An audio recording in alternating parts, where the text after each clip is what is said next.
Assalamu alaikum wa rahmatullahi wa barakatuh, mon frère, ma sœur en foi. Avant que nous commencions ce rappel, prends juste une respiration lente, profonde, et promets-moi une chose. Reste avec moi jusqu'à la fin, car ce que tu vas entendre aujourd'hui peut, par la permission d'Allah, changer ta façon de prier, et peut-être même de guérir. Une petite surprise t'attend à la fin, quelque chose qui pourrait transformer ton sujoud pour toujours, alors ne quitte pas cette vidéo. Et pendant que tu écoutes, écris en commentaire un mot ou une phrase qui te touche, quelque chose que ton cœur ressent à cet instant. Car ce que tu vas entendre n'est pas simplement un enseignement, c'est une expérience du cœur.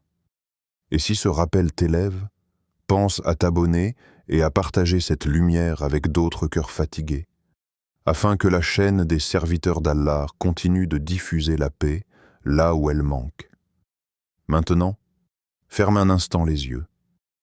Imagine-toi seul, dans une pièce silencieuse. Le monde autour de toi semble s'arrêter. Tu poses ton front sur le sol et tout s'efface.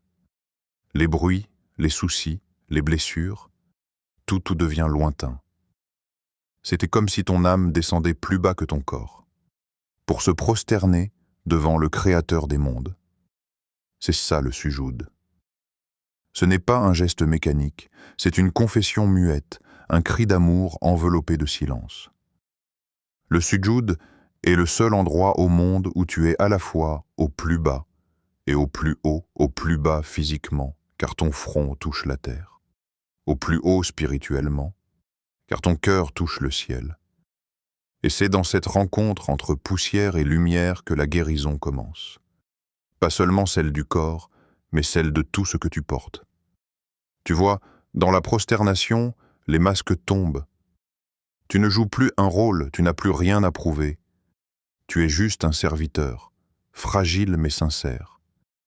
Et dans cette sincérité, quelque chose d'invisible se passe. C'est comme si Allah regardait ton cœur et disait « Enfin, te voilà revenu à moi ». Beaucoup prient sans sentir ce moment. Ils s'inclinent, ils se prosternent, mais leur âme reste debout. Le sujoud véritable n'arrive que lorsque ton cœur se prosterne avant ton corps. Quand tu poses ton front sur la terre avec larmes et espoir, quand tu dis « Ya Allah, je n'ai plus de force, mais toi, tu peux tout », c'est là que commence le secret du sujoud. Ce moment n'est pas seulement une posture de la prière, c'est une conversation entre ton cœur brisé et la miséricorde d'Allah. C'est le lieu où tes douleurs deviennent des invocations, où tes larmes se transforment en remèdes. Chaque larme déposée sur le tapis devient un mot que seul Allah comprend. Et si je te disais que, dans ce moment sacré, 2 mots peuvent ouvrir les portes de la guérison? 2 mots si simples, mais remplis d'une puissance spirituelle que peu de croyants imaginent. Des mots que tu peux dire à chaque sujoud, que tu sois malade, triste ou perdu. Ces mots ne sont pas des formules magiques. Ils sont un acte de confiance, une manière de dire à Allah « Je t'aime, même dans ma douleur, je t'invoque, même quand tout semble fermé ». Quand ton front touche le sol, ton âme dit silencieusement « Ya Allah, je ne suis rien sans toi ». Et dans cette phrase sans son, la guérison commence déjà. Parce qu'à ce moment précis, tu cesses de lutter, tu acceptes, tu te rends. Et Allah, dans sa douceur infinie, commence à panser tes plaies une à une. Le sujoud est une école de vérité. C'est là que tu apprends à lâcher ce qui t'épuise, à faire confiance à celui qui ne déçoit jamais. C'est là que ton âme découvre le langage du silence, un langage que seul Allah comprend. Alors ce soir, avant de dormir, fais ce geste. Mets ton front sur la terre. Reste là quelques secondes. Ne parle pas. Ne demande rien. Laisse ton cœur respirer. Ressens ce lien entre toi et le ciel. Et prépare-toi, car bientôt, tu apprendras les 2 mots qui peuvent changer ton sujoud en un océan de paix et de guérison rabbana. l'appel du cœur. Le premier mot, c'est Rabbana. 2 syllabes, une respiration, une imploration, une ouverture du cœur, notre Seigneur. Mais quand tu le dis avec ton âme, ce mot devient bien plus qu'un simple appel. C'est le battement premier de toute prière. Le fil invisible qui relie la créature à son Créateur, ce n'est pas une parole qu'on prononce, c'est une vérité qu'on ressent jusque dans les profondeurs de son être. Quand tu dis « Rabbana », tu dis au monde entier « Je n'ai plus d'autre abri que lui ». Tu te délestes de ce que tu croyais contrôler. Tu reconnais que ton destin n'est pas entre tes mains, mais dans celle d'un Seigneur infiniment juste, infiniment doux. Et là, le cœur s'apaise. Il cesse de se battre contre le vent. Il se pose, comme un oiseau qui retrouve enfin son nid après la tempête. Imagine-toi dans ton sujoud, le front contre la terre, les épaules lourdes de fatigue, le souffle court, les larmes qui refusent de couler mais qui brûlent derrière les paupières. Le monde entier semble te peser sur le dos et tu n'as plus de mots, plus de force. Alors tu murmures « Rabbana » et tout change. À cet instant, ton âme n'est plus dans la plainte, elle se soumet. Tu ne demandes pas à Allah pourquoi, tu lui dis simplement « Je t'appartiens ». Et ce simple aveu transforme ta douleur en offrande. C'est là la beauté de ce mot. Rabbana n'est pas un cri de désespoir, c'est un cri d'amour. C'est une confession pleine de confiance. Tu dis à Allah, « Tu es mon refuge quand tout s'écroule, tu es mon soutien quand mes genoux tremblent, tu es ma lumière quand je marche dans l'obscurité. » Et dans le silence du sujoud, Allah t'écoute. Il t'écoute comme un père écoute l'enfant qui revient après s'être perdu. Il n'a pas besoin que tu parles longtemps. Il comprend la langue de ton cœur mieux que celle de ta bouche. Le prophète a dit, « Le plus proche qu'un serviteur soit de son Seigneur, c'est lorsqu'il est en sujoud. » Sahih Muslim. Arrête-toi un instant sur ces mots. Le plus proche, pas quand tu prêches, pas quand tu récites des discours, pas quand tu fais semblant d'être fort, mais quand tu es prosterné, vulnérable, brisé, silencieux. C'est là que le cœur touche le ciel. C'est là que ton rabbana devient une clé. Chaque rabbana prononcé dans la sincérité est une graine plantée dans l'invisible. Tu ne la vois pas germer, mais Allah, lui, la voit. Il l'arrose de sa miséricorde. Il la protège du doute, de la peur, du désespoir. Et un jour, sans que tu saches comment, la guérison éclot là où tu croyais la terre stérile. Parfois, tu dis Rabbana sans voix, parce que les mots ne sortent plus. Ta langue reste immobile, mais ton cœur crie. Et Allah entend ce cri-là, celui qui ne traverse pas les lèvres, mais qui brise le silence. C'est ce Rabbana-là qui change tout. Le Rabbana du cœur fatigué, du croyant qui n'en peut plus, mais qui continue d'espérer. Le Rabbana de celui qui ne sait plus comment prier, mais qui refuse d'abandonner. Parce qu'il sait qu'en disant ce mot, il se remet entre les mains d'un Seigneur qui n'oublie jamais ses serviteurs. Et c'est ce que peu comprennent. Le mot Rabbana est une guérison en soi, parce qu'il guérit d'abord ton orgueil, avant même de guérir ton corps. Il t'apprend à dépendre, à t'incliner, à dire « Ya Rab, sans toi je me perds ». Ferme les yeux et imagine cette scène. Tu es en prière, seul, au milieu de la nuit. La pièce est sombre, mais ton cœur est en lumière. Tu poses ton front sur le sol. Tu sens la froideur du tapis et tu prononces doucement « Rabbana ». Ce mot monte, lentement, comme une flamme qui cherche l'air. Tu sens quelque chose remuer en toi, comme si une porte invisible venait de s'ouvrir. Tu comprends à cet instant que ce mot ne s'adresse pas au monde, mais à celui qui a créé le monde. Tu n'as plus besoin de tout expliquer, tu n'as plus besoin de convaincre. Tu as simplement besoin de lui. Et lui, il t'écoute. Il t'écoute même quand tu n'as plus la force de parler. Car Rabbana est une parole que seul le cœur peut prononcer véritablement. Chaque fois que tu dis Rabbana dans ton sujoud, tu écris ton nom dans la miséricorde d'Allah. Tu dis « Seigneur, je reviens à toi. Je ne veux plus dépendre de ce monde. Je veux dépendre de toi seul. » Et cette dépendance-là n'est pas une faiblesse, c'est la plus belle liberté que tu puisses connaître. Le monde te dira « Relève-toi, sois fort, ne pleure pas. » Mais Allah te dit « Prosterne-toi, abaisse-toi, et je te relèverai. » Et il le fait. Toujours. C'est pour cela que le sujoud est le lieu de la renaissance. Parce que chaque rabbana murmuré dans cette position efface un peu de ton fardeau, chaque rabbana te rend plus léger, plus vrai, plus proche. Et plus tu dis rabbana, plus ton cœur apprend à se reposer. Regarde les prophètes avant toi. Tous ont eu un rabbana dans leur histoire. Ibrahim alayhi salam l'a dit en quittant sa maison pour Allah. Moussa alayhi salam l'a dit devant la mer Rouge, Mariam alayhi salam l'a dit en pleurant sous le palmier.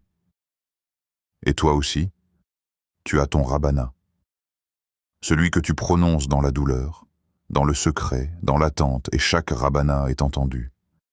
Même celui que tu penses oublier. Parce qu'Allah n'oublie pas les mots dits en prosternation. Ce sont des mots qui montent directement au trône, sans intermédiaire, sans délai. Alors, à ton prochain sujoud, ne laisse pas ton esprit s'échapper. Ne pense pas à ce que tu dois faire après. Laisse tout s'effacer. Et prononce doucement.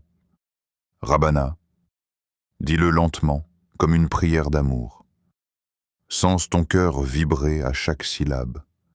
Fais de ce mot ton abri, ton refuge, ton souffle.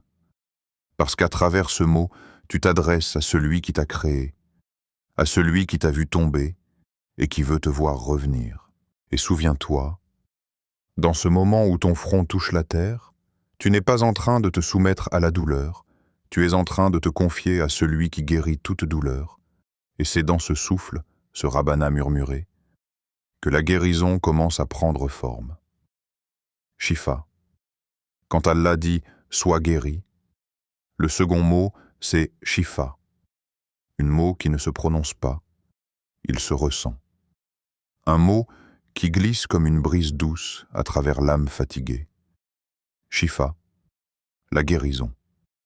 Mais pas celle que les yeux peuvent voir, c'est une guérison qui commence dans les profondeurs de ce que tu ne comprends pas, dans ces coins invisibles de ton cœur, où les blessures se cachent en silence quand tu dis Rabbana Shifa en sujoud. Tu ne dis pas simplement Ya Allah, guéris-moi. Tu dis répare-moi, redonne-moi le souffle que j'ai perdu dans la douleur, rends-moi la paix que j'ai oubliée au milieu de la peur. Ce mot est un baume divin. Il ne guérit pas seulement la chair, il guérit le cœur, la mémoire, la tristesse, le doute. Il guérit ce que personne ne voit, ce que toi-même, parfois, tu ne sais pas nommer. La guérison d'Allah ne suit pas les lois de ce monde. Elle n'a pas besoin d'hôpitaux, ni de médicaments, ni de logique. Elle descend comme la pluie, au moment exact, dans la mesure parfaite.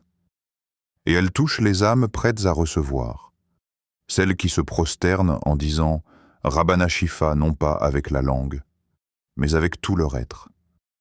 Il y a des gens que tu croises, malades depuis des années, et pourtant leur visage brille d'une lumière que rien n'éteint. Tu sens en eux une sérénité que même les bien portants n'ont pas. Pourquoi? Parce qu'ils ont découvert la Shifa intérieure, celle qui ne dépend pas du corps, mais du lien avec Allah. Shifa, c'est quand ton cœur apprend à dire Alhamdulillah même dans la douleur. C'est quand tes larmes deviennent des perles d'espérance. C'est quand tu ne cherches plus à comprendre le pourquoi, mais que tu choisis de croire au comment d'Allah. Chaque sujoud devient alors une thérapie et ton front sur la terre, c'est ton âme qui s'incline, et ta douleur devient une offrande. Tu dis Rabbana Shifa, et l'air autour de toi change. Tu sens une chaleur douce descendre sur ton cœur, comme si Allah lui-même posait sa main de miséricorde sur ta blessure. Ne crois pas que c'est une image poétique, c'est réel. Les anges eux-mêmes entourent celui qui invoque Allah avec sincérité. Et quand le serviteur dit « Rabbana Shifa » du fond de son âme, ils répètent avec lui, et le ciel devient témoin de cette supplication silencieuse. Souviens-toi du prophète Ayoub alayhi salam.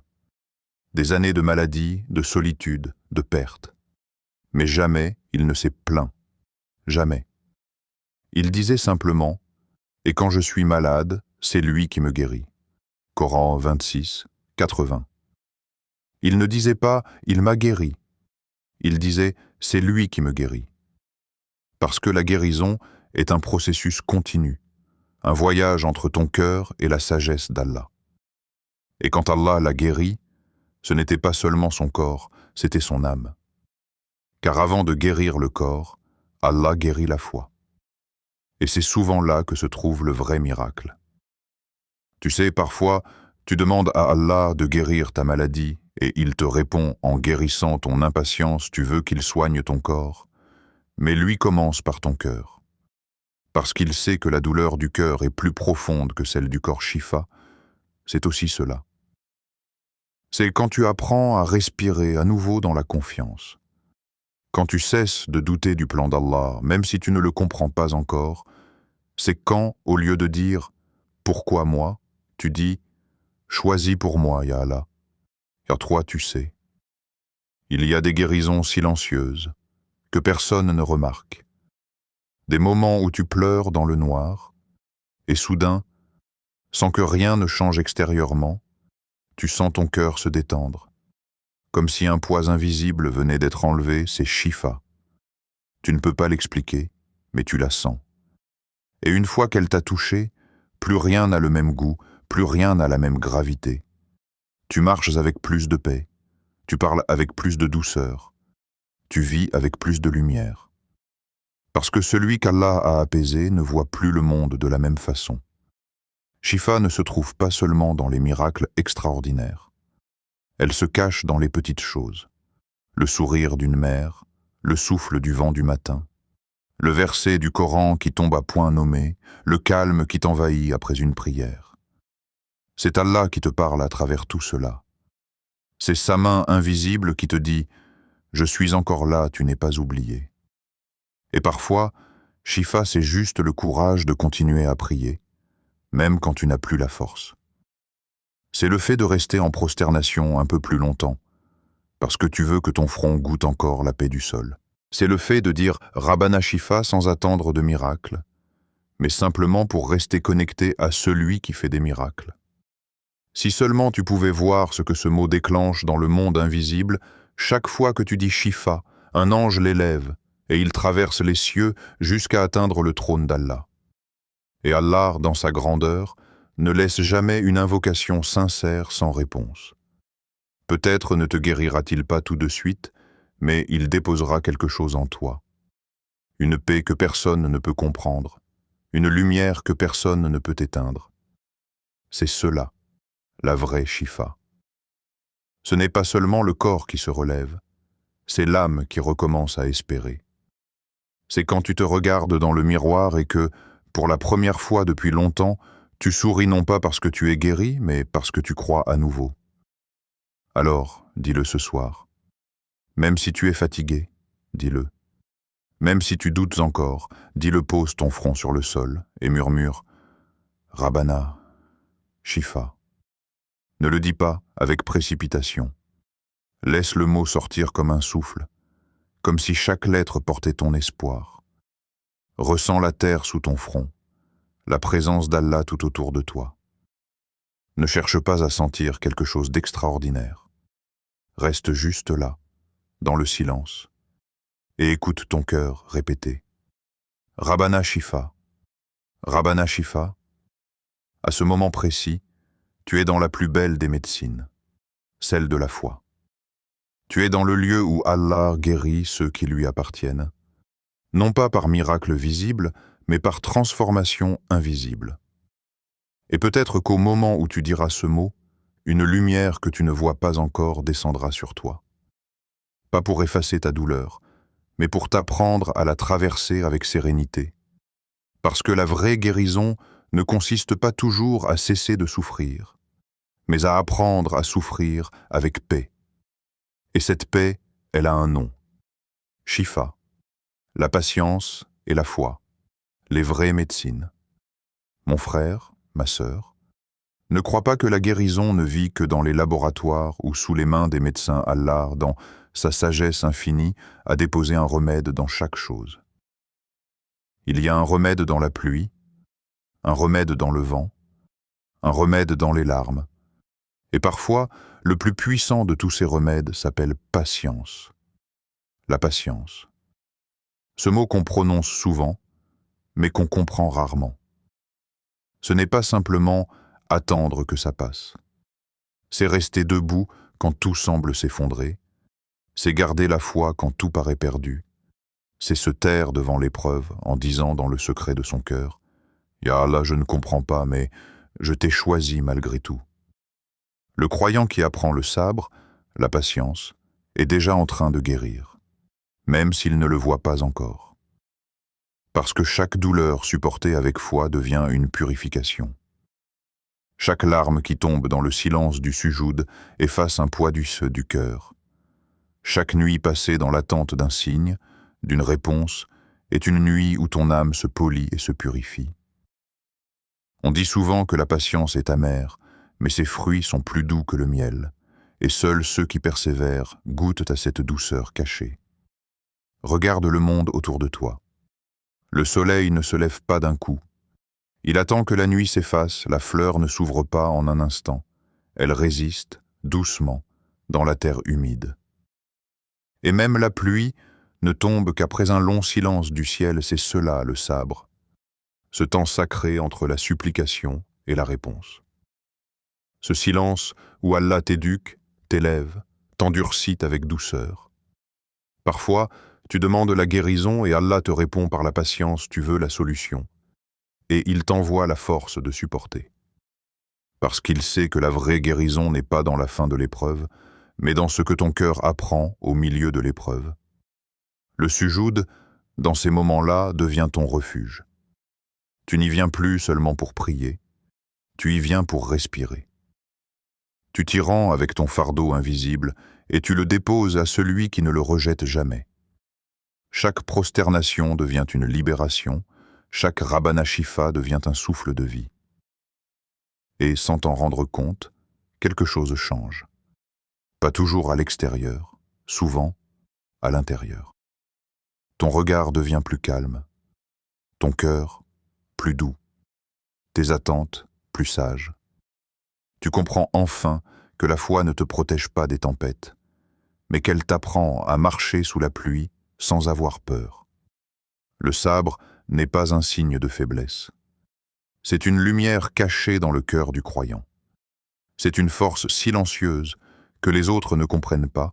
Quand tout le monde se plaint, toi, tu souris. Quand tout le monde s'impatiente, toi, tu dis « Alhamdulillah ». Et ce « Alhamdulillah » murmuré dans la douleur a plus de valeur auprès d'Allah que 1000 prières dites dans la facilité. Le prophète a dit « L'étonnante affaire du croyant. Tout ce qui lui arrive est un bien. S'il lui arrive quelque chose d'agréable, il remercie Allah et c'est un bien pour lui. Et s'il lui arrive un mal, il fait preuve de patience et c'est un bien pour lui. » Sahih Muslim. Ces mots contiennent un secret immense. Le croyant ne perd jamais. Même blessé, il grandit. Même affaibli, il s'élève. Même malade, il guérit. Intérieurement. Il y a des cœurs qu'Allah brise pour les reconstruire plus beaux.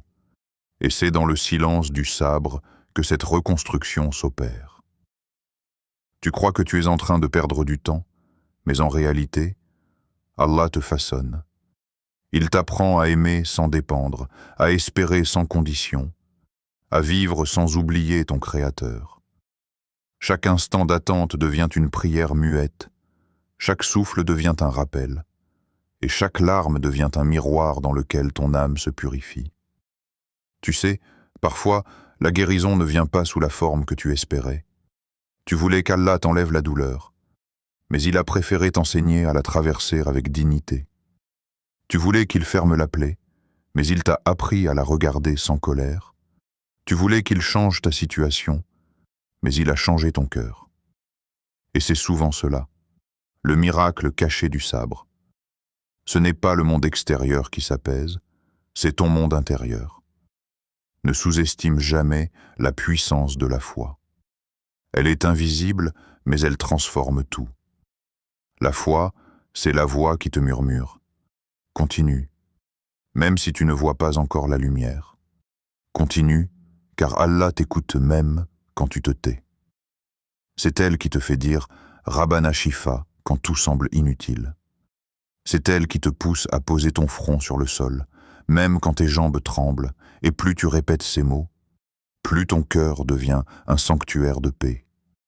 Tu guéris sans t'en rendre compte. Tu guéris de la colère, de la rancune, du désespoir. Tu guéris de ces douleurs invisibles qui empoisonnaient ton âme depuis trop longtemps. Tu guéris parce que tu laisses Allah guérir à ta place. Regarde bien. La patience, la foi et le sujoud sont les 3 remèdes qu'Allah a créés pour le cœur. Le sujoud t'humilie, la foi te fortifie et la patience t'équilibre. Ces 3-là, ensemble, sont la médecine la plus puissante qu'un croyant puisse connaître. Quand tu apprends à patienter dans la prière, à faire confiance dans l'attente et à te prosterner dans le doute, tu entres dans un état de guérison que rien ne peut détruire. Et quand tu diras encore une fois « Rabbana Shifa », dis-le avec la sérénité de celui qui sait. Sache qu'Allah ne t'a jamais oublié, qu'il t'a simplement préparé à recevoir plus grand que ce que tu demandais.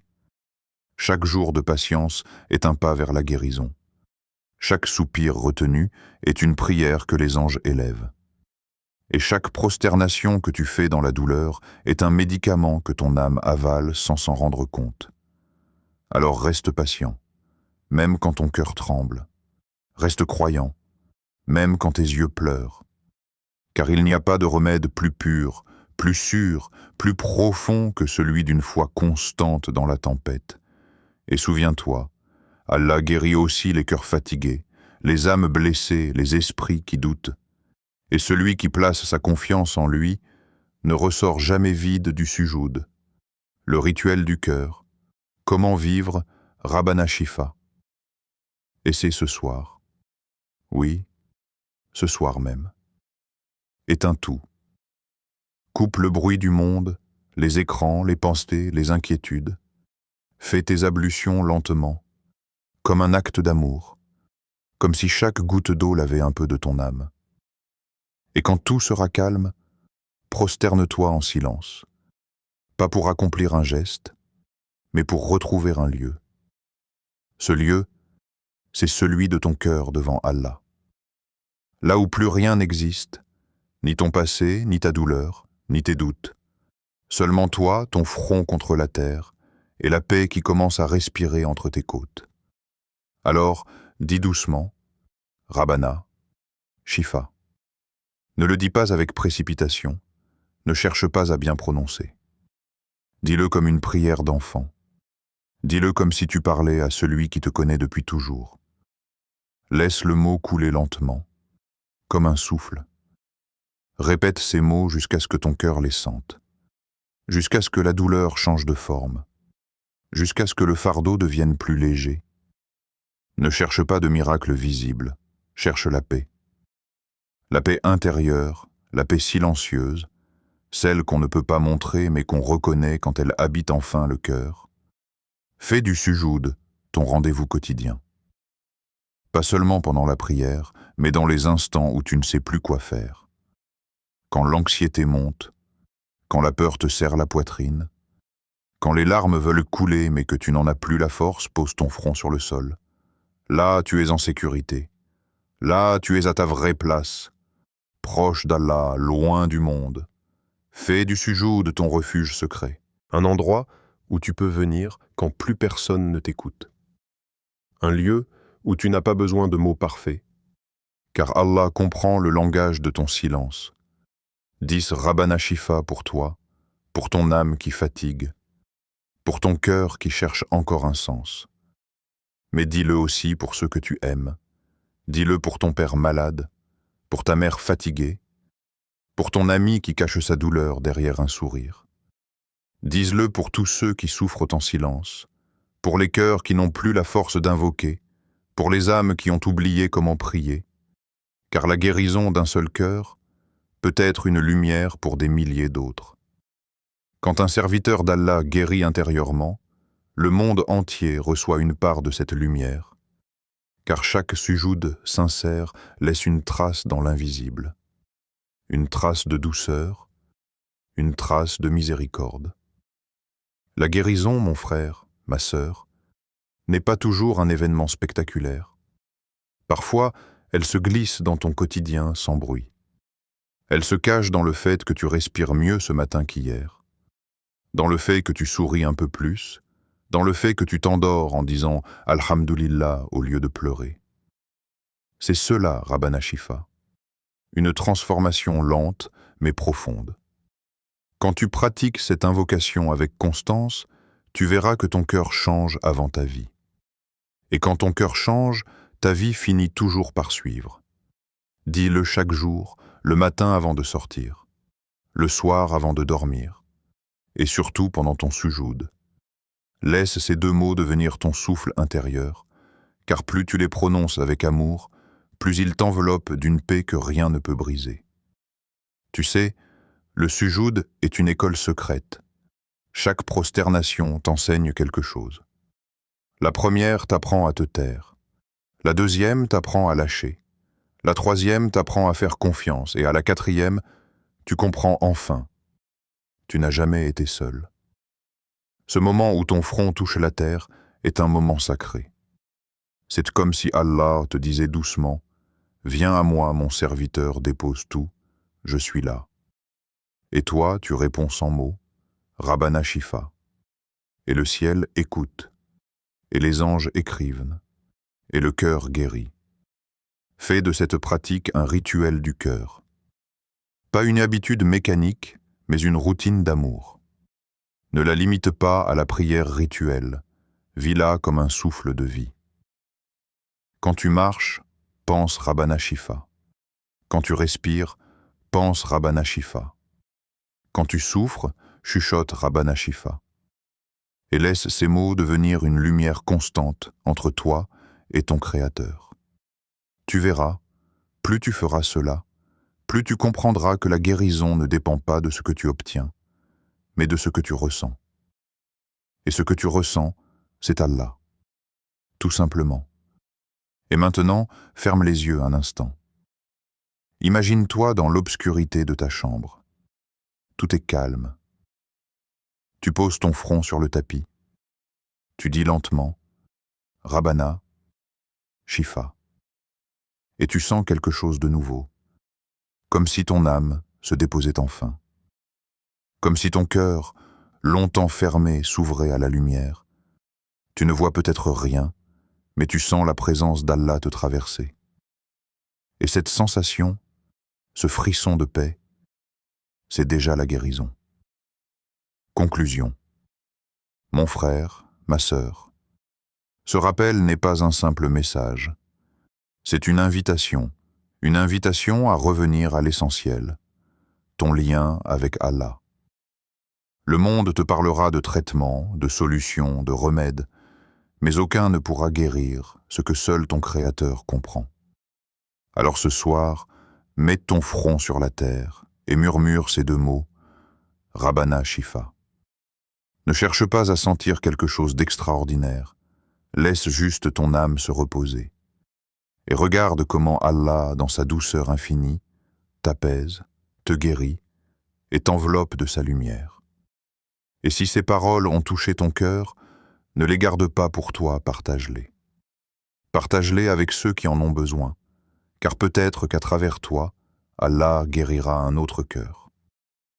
Écris en commentaire ces deux mots, Rabbana Shifa, pour que cette invocation se propage à travers chaque âme qui écoute, et abonne-toi à cette chaîne, serviteur d'Allah, pour marcher chaque jour un peu plus près de ton Créateur. Ici, chaque mot est une lumière, chaque rappel une respiration, chaque vidéo une prière vivante, que ton cœur guérisse, que ta foi grandisse et que ta prosternation devienne ton refuge. Rabbana Shifa. Que ces deux mots soient la guérison de ton âme et le commencement d'une paix sans fin.